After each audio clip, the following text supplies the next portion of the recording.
Good morning, my little bookends. It's hoodie weather. You could tell because I definitely have hoodie hair.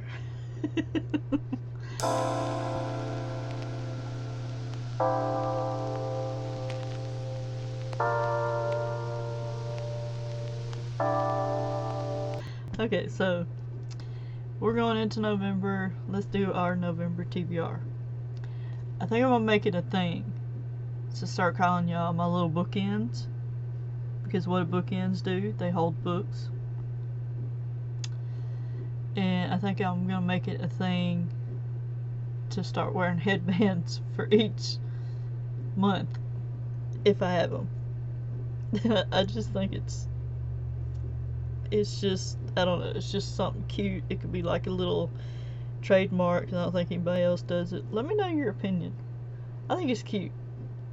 It's unique, as far as I know. But anyway, yeah, it's hoodie weather. This is my favorite time of year. I love this time of year. Okay, so I'm gonna do top 5 books that I want to read this month. One that I wanted to read last month, but I couldn't get my hands on it, was He Started. Oh, I'm gonna do a theme this month. It's gonna be, since this is the month of Thanksgiving, we're gonna do thankful theme, and I'm thankful for my family, my support system. So I'm gonna try to do books that are revolved around family, whether it's contemporary, thriller, whatever, just family. So the first one I want to read is He Started It by Samantha Downing. It's a mystery thriller. It's about these siblings, Beth, Portia, and Eddie Morgan. They haven't been together in years. Their grandfather dies, and he leaves them this note saying that he wants them and their spouses or significant others, whatever, to go on this cross-country trip, which is another reason I like it, because I like road trip books, to secure their inheritance, to do what he wants and secure their inheritance. Y'all, these candy canes sticking out of my head is I get tickled every time I look at them. Anyway,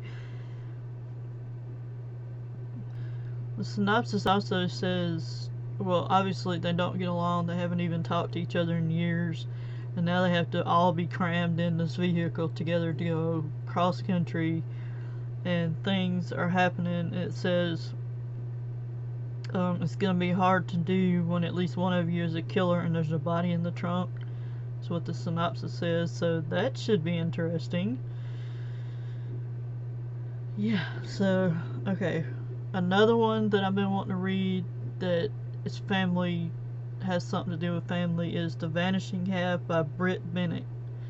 I don't normally read historical fiction, but I think in this case it's going to be actually be good. I don't normally read historical fiction because things like, one that I can think of is called They Went Left, stuff like that. I don't read it because it just makes me sad, but I think this one will actually be interesting and not just sad, you know. Okay, let's see what the synopsis says. It's two twin sisters. They grew up together in a small southern black community and ran away at age 16. And as adults, their lives are completely different. Their families, their communities, their racial identities. Many years later, one sister lives with her black daughter in the same southern town she once tried to escape. Oh, so she wound up back in the same. I can relate. As soon as I turned 18, I left. Years and years later, I'm back. It's okay though. For me, it's okay. A lot of people don't want to do that, but anyway, I like my small town. The other twin secretly passes for white, and her white husband doesn't know. Oh, he doesn't know about her past. That's interesting. Okay, so one twin is accepting who she is, and the other twin is trying to pass herself off as just white, right? Oh, it says it covers multiple generations from the deep south to California, from the 1950s to the 1990s. Ooh, I'm gonna like that. Sometimes I like multi-generational things. And also the 1950s is one of my favorite times. And of course I grew up in the 90s. So this should be interesting. Oh, that's really going to be interesting to see two different perspectives. A woman who lives as a black woman and another woman who is trying to pass as white. That's going to be an interesting perspective. Like, really. And in that time, because things were still so bad back in the 1950s. It says, The Vanishing Half considers the lasting influence of the past as it shapes a person's decisions, desires, and expectations, and explores some of the multiple reasons and realms in which people sometimes feel pulled to live as something other than their origins. That's very interesting. I can't wait to read that one. It sounds so good. It's so much fun to see different perspectives other than what you know. You know what I mean? And like, I live in the South, so I grew up, so I know how it can be down here. So I'm really excited to read that. Okay, another one I want to read is called The Lost and Found Bookshop by Suzanne Wiggs. It's chick lit fiction is what I wrote down. So let's go find that. Okay. Says there's a book. Oh, I remember this one. It says there's a book for everything. Somewhere in the vast library of the universe, as Natalie thought of it, there was a book that embodied exactly the things she was worrying about. It says, in the wake of a shocking tragedy, Natalie Harper inherits her mother's charming but financially strapped bookshop in San Francisco. And then she also starts taking care of her ailing grandfather, Andrew. She thinks it would be the best move to put him in an assisted living facility. To pay for it, she plans on selling the bookstore to pay for her grandfather's well-being in the care center. Oh, but he still owns it. It's still in his name, and he's refusing to sell it. So, to make ends meet, looks like she moves into an apartment above the bookstore. She's gonna remodel the bookstore, and she hires this guy, and I'm assuming they fall for each other. Anyway, it's family related because of her and her grandfather. She's gonna be taking care of her grandfather. Oh, it says there's artifacts hidden in the bookshop walls. Oh, that's interesting. Oh, history. Yeah, so that ought to be a really good one. Another one I've actually really been wanting to read is called With the Fire on High by Elizabeth Acevedo.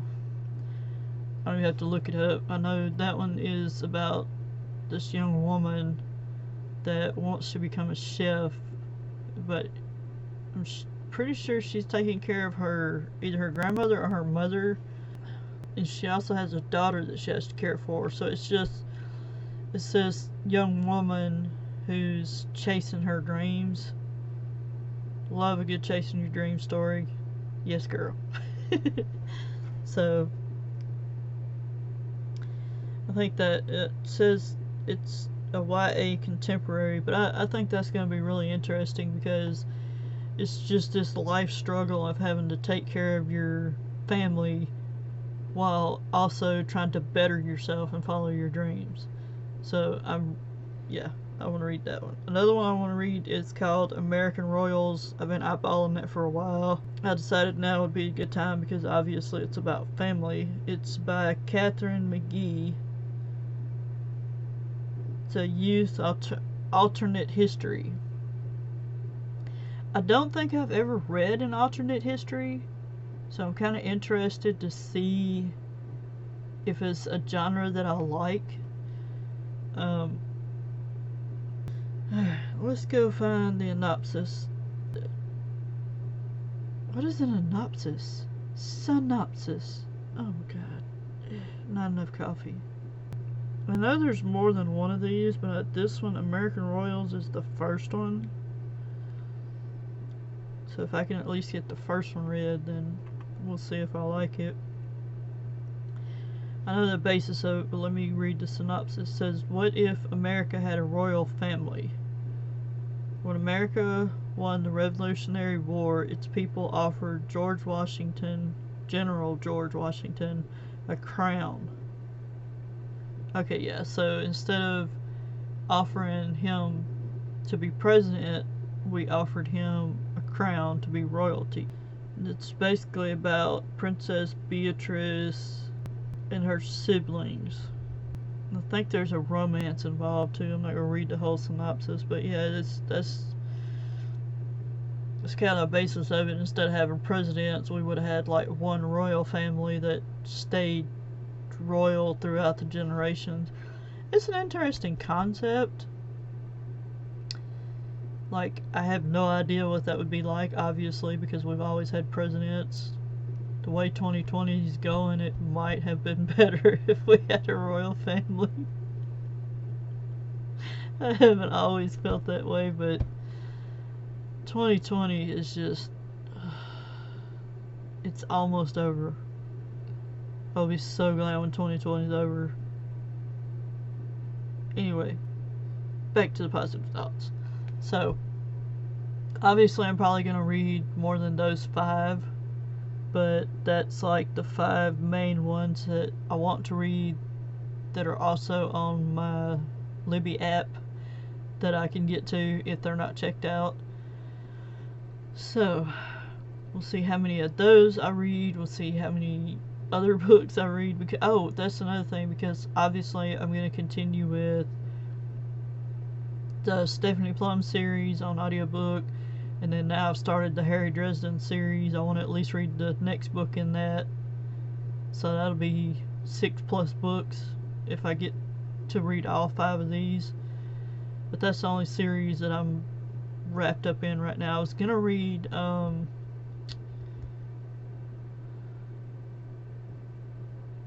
was it Dangerous Minds?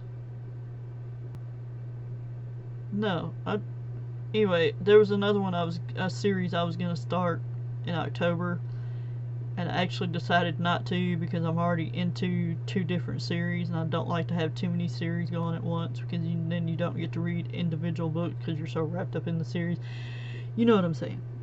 Anyway, so but yeah, y'all, that's all the ones I wrote down. I've got stuff planned for like the next 4 months. But anyway, so just let me know what you think about that idea. Let me know what you think about the headband thing. I think it's cute. Probably gonna keep doing it if I have them.